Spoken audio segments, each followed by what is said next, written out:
విచిత్ర కవలలు చందమామ కథ 7వ భాగం.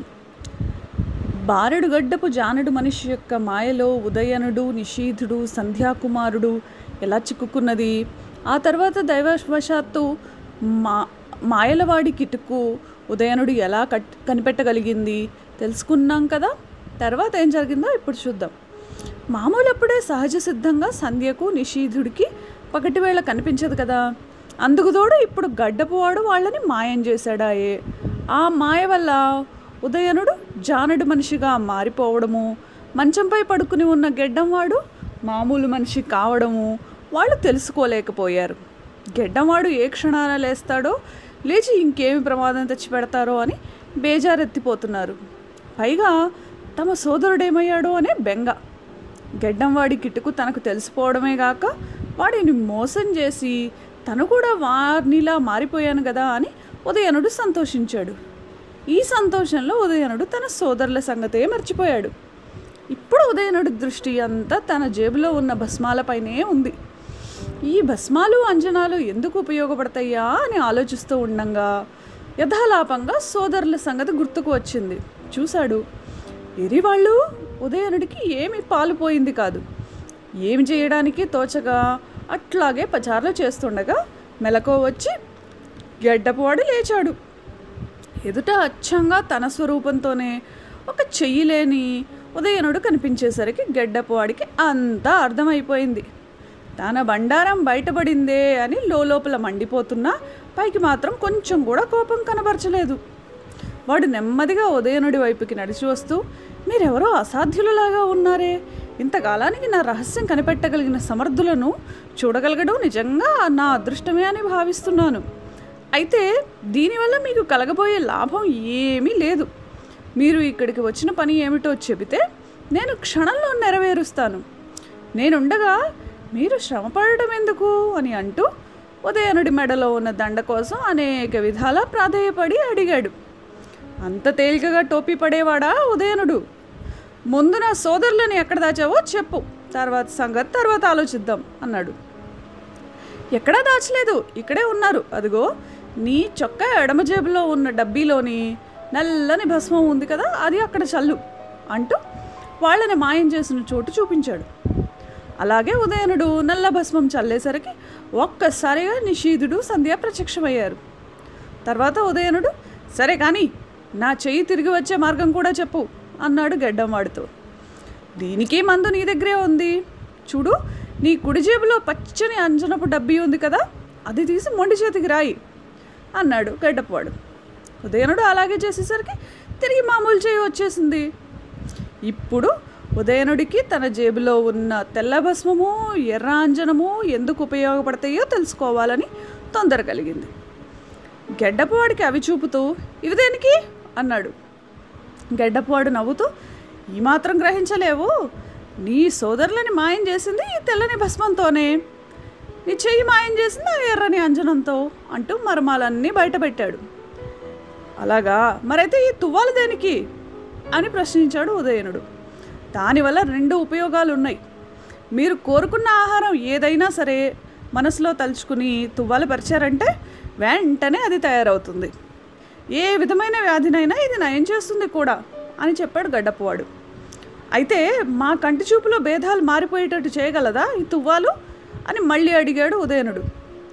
చూపులేమిటి, భేదాలేమిటి అని గడ్డపువాడు ఆశ్చర్యంతో అడిగేసరికి ఉదయనుడు తాను చీకట్లో చూడలేకపోవడం, అలాగే తన సోదరులు వాళ్లకు అనుకూలం కాని వేళల్లో చూడలేకపోవడం వివరంగా చెప్పాడు. అంతా విన్న తర్వాత గడ్డపువాడు, ఓహో ఇదా సంగతి, మీ ముగ్గురికి మామూలు చూపు వచ్చే మార్గం చెప్తాలే, కానీ ముందు నా దండ నాకు ఇవ్వు మరి అన్నాడు. కానీ ఉదయనుడికి తెలుసు ఏ మాత్రం ఏ మరి ఉన్నా గెడ్డపువాడు తమని ప్రాణాలతో వదలడని. అందువల్ల యుక్తిగా ఇలా చెప్పాడు, తాత మాకు చూపు వచ్చే మార్గం చెప్పు, ఇది ఒక్కటే మాకు మిగిలి ఉన్న కోరిక. ఇక్కడికి పడమటి దిక్కుగా 10 మైళ్ళ దూరంలో ఒక గుహ ఉంది.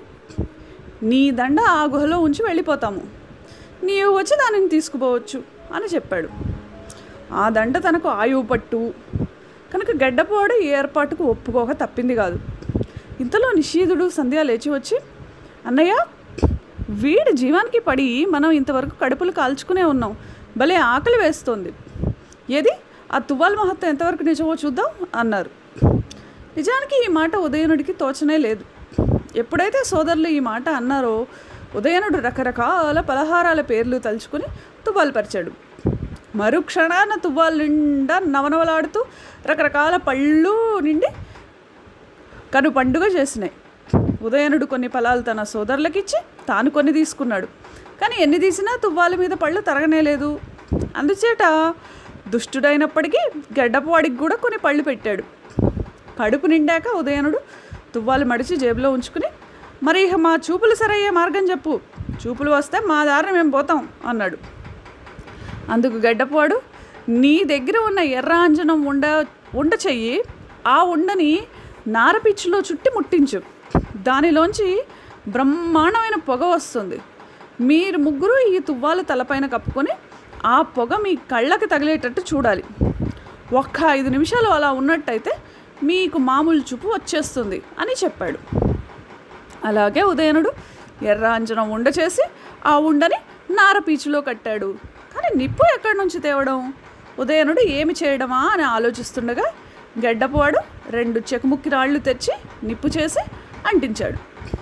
నారపీచులో ఉన్న ఆ ఉండ అంటుకోగానే బ్రహ్మాండమైన పొగ లేచింది. ఉదయనుడు తన సోదరులను కూడా తీసుకుని ముగ్గురు ఆ పొగలో కూర్చుని తలలపైన తువ్వాలు కప్పుకున్నారు. 5 నిమిషాల తర్వాత ముగ్గురు బయటికి వచ్చారు. ఒక్కొక్కళ్ళ కళ్ళ వెంబడి నీరు కాలువలా ప్రవహించి కొంతసేపటికల్లా కంటి తడి ఆరిపోయింది. కానీ ఆశ్చర్యం ఏమిటంటే తమకి మామూలు చూపు వస్తుందని ఇంత చేస్తే గెడ్డపాడు చెప్పినట్టు చేయడం వల్ల చూపు రాకపోవడమే కాక ఇప్పుడు కనుగుడ్లే మాయమైపోయినాయి. ఉదయనుడు ఉగ్రుడైనాడు. ఏమిరా దుర్మార్గుడా, ఇదేనా నీవు మాకు చూపులు తెప్పించడం అంటూ ఉరమసాగాడు. అందుకు గెడ్డపాడు, తొందరవడకు బాబు, మిమ్మల్ని మోసమే చేయాలనుకుంటే ఈ రహస్యాలన్నీ చెప్పేవాడినా, అసలు పని ముగియక ముందే అలా కేకలు వేస్తావెందుకు? ఇప్పుడు కనుగుడ్లు కూడా లేవు కదా, నీ దగ్గర ఉన్న పచ్చ అంజనం రెప్పలపైన రాసుకుని చూడు అన్నాడు. అలాగే ఉదయనుడు ఆ అంజనం కంటి రెప్పలపైన రాసుకునేసరికి మామూలుగా కళ్ళు వచ్చేసినాయి. వెంటనే సోదరుల కళ్ళకు కూడా రాచాడు, వాళ్ళకి వచ్చేసినాయి. తను గెడ్డం వాడిపైన అనవసరంగా కోప్పడ్డందుకు ఉదయనుడు సిగ్గుపడ్డాడు. రాత్రి వేళలు తప్ప చూపు కనిపించని నిషీధుడు, సంధ్యవేళ తప్ప చూపు కనిపించని సంధ్య కూడా ఇప్పుడు చక్కగా చూడగలుగుతున్నారు. ఇందుకు వాళ్ళు ఎంతగానో ఉప్పొంగిపోయారు.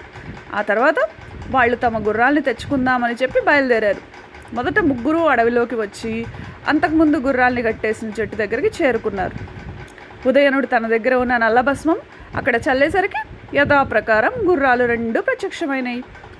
వాటిని తీసుకుని వాళ్ళు గుహలో దాచిన నల్ల గుర్రం కోసం వెళ్ళి దాన్ని కూడా తీసుకుని గెడ్డంవాడి ఇంటికి తిరిగి వచ్చారు. అప్పుడు గెడ్డంవాడు, ఇక మీ కోరికలన్నీ నెరవేరేటట్టే కదా, మీ దారిని మీరు వెళ్ళండి, వాగ్దానం ప్రకారం నా దండ మాత్రం ఆ గుహలో వదిలి వెళ్ళండి, మాట తప్పితే మాత్రం అని ఇంకా ఏమో చెప్పబోతుండగా నిషీధుడు అడ్డు తగిలి, సరే కానీ అసలు ఇంతకీ నువ్వెవరు, దారిని పోయే అమాయకుల్ని ఎందుకు ఇలా నిర్బంధిస్తున్నావు అని అడిగాడు. అందుకు గడ్డపాడు, ఆ సంగతి నేను చెప్పకూడదు, నువ్వు అడగకూడదు, అది గొప్ప రహస్యం, అది వెల్లడించినట్లయితే నేను తల పగిలి చేస్తాను, కనుక క్షమించండి అన్నాడు. సోదరులు ముగ్గురు ఒక్క మాటగా వానిపైన సానుభూతి కనపరిచి ఈ రహస్యం గురించి అడగకుండా వదిలేశారు. తర్వాత వాళ్ళు తమ తమ గుర్రాల మీద బయలుదేరి పోసాగారు. పోతూ పోతూ ఉదయనుడు గెడ్డపాడితో, మరొక్క కోరిక ఉంది, నీ దండ అయితే నీకు ఇస్తాము కానీ ఈ అంజనాలు భస్మాలు తువ్వాలు మాకు ఇవ్వాలి సుమా అన్నాడు. ఇందుకు కూడా గెడ్డపాడు ఒప్పుకోక తప్పింది కాదు. తర్వాత తెల్లగుర్రం మీద ఉదయనుడు, నల్లగుర్రం మీద నిషీధుడు, ఎర్రగుర్రం మీద సంధ్య బయలుదేరారు. వాళ్ళు అలా పోయి చివరకు గెడ్డపువాడికి గుర్తు చెప్పిన గుహ చేరుకున్నారు. మాట ఇచ్చిన ప్రకారం ఉదయనుడు తన మెడలో దండ తీసి ఆ గుహలో పెట్టాడు. ఎప్పుడైతే దండ మెడలోంచి తీసివేశాడో అప్పుడు ఉదయనుడికి మామూలు రూపం వచ్చేసింది. ఆ తర్వాత వాళ్ళు తిరిగి తమ గుర్రాల మీద సాగిపోయారు. కొంత దూరం పోగా వాళ్ళు ఒక కీకారణ్యంలో ప్రవేశించారు. అప్పటికే చీకటి పడుతూ ఉంది.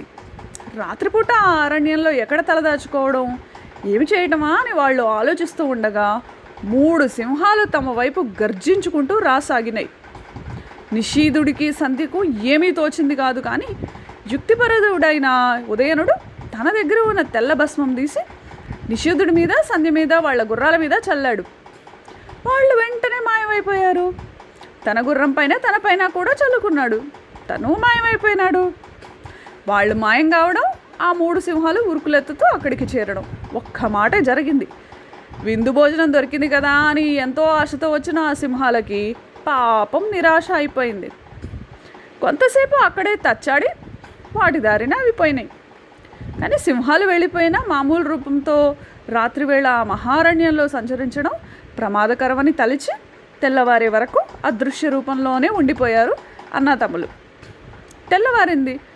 ఉదయనుడు తన వద్ద ఉన్న నల్ల భస్మం తన పైన, తన గుర్రం పైన, సోదరుల పైన, వాళ్ళ గుర్రాల పైన చల్లేసరికి అందరికీ మళ్ళీ మామూలు రూపాలు వచ్చేసినాయి. ఇప్పుడు వాళ్ళు ముగ్గురు గుర్రాలపైన వాయువేగాన స్వారీ చేయగలుగుతున్నారు. గెడ్డం వాడి దయ వల్ల అందరికీ సరైన చూపు వచ్చింది గనక ఎవరు ముందు ఎవరు వెనక అన్న బాధ లేదు.